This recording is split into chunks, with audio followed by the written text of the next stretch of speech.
jamban, pokok pinai, pokok 50, pokok bonsai dan pokok pakawali,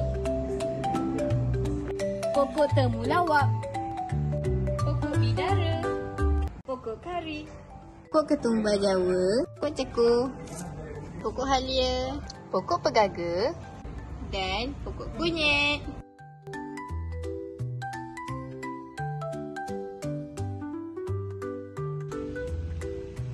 Hei, siapa tu? Hai Ishan. Hai Roshini. Tengah buat apa tu? Saya telah senam pokok di sekolah kami. Ini merupakan sudut lestari sekolah kami. Sekolah kami telah menanam pokok bunga ros Jepun. Tengok, ada warna merah, ada warna kuning, ada warna putih dan banyak lagi.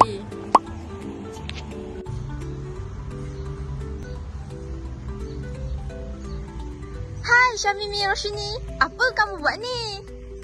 Saya sedang menanam terung dengan bayam. Saya pula cabur rumput. Tengok ni merupakan hasil terung sekolah kami. Kami tetap juga mengekalkan kelestarian di sekolah kami walaupun di luar kelas. Buat apa ni? Shen. Ini merupakan Leo Garden sekolah kami. Cantik kan? Cantiknya. Leo Garden merupakan salah satu kelab di sekolah kami yang sentiasa mengekalkan kelestarian. Di sini kami kongsikan momen-momen kelestarian yang terdapat di sekolah kami bersama dengan anda semua.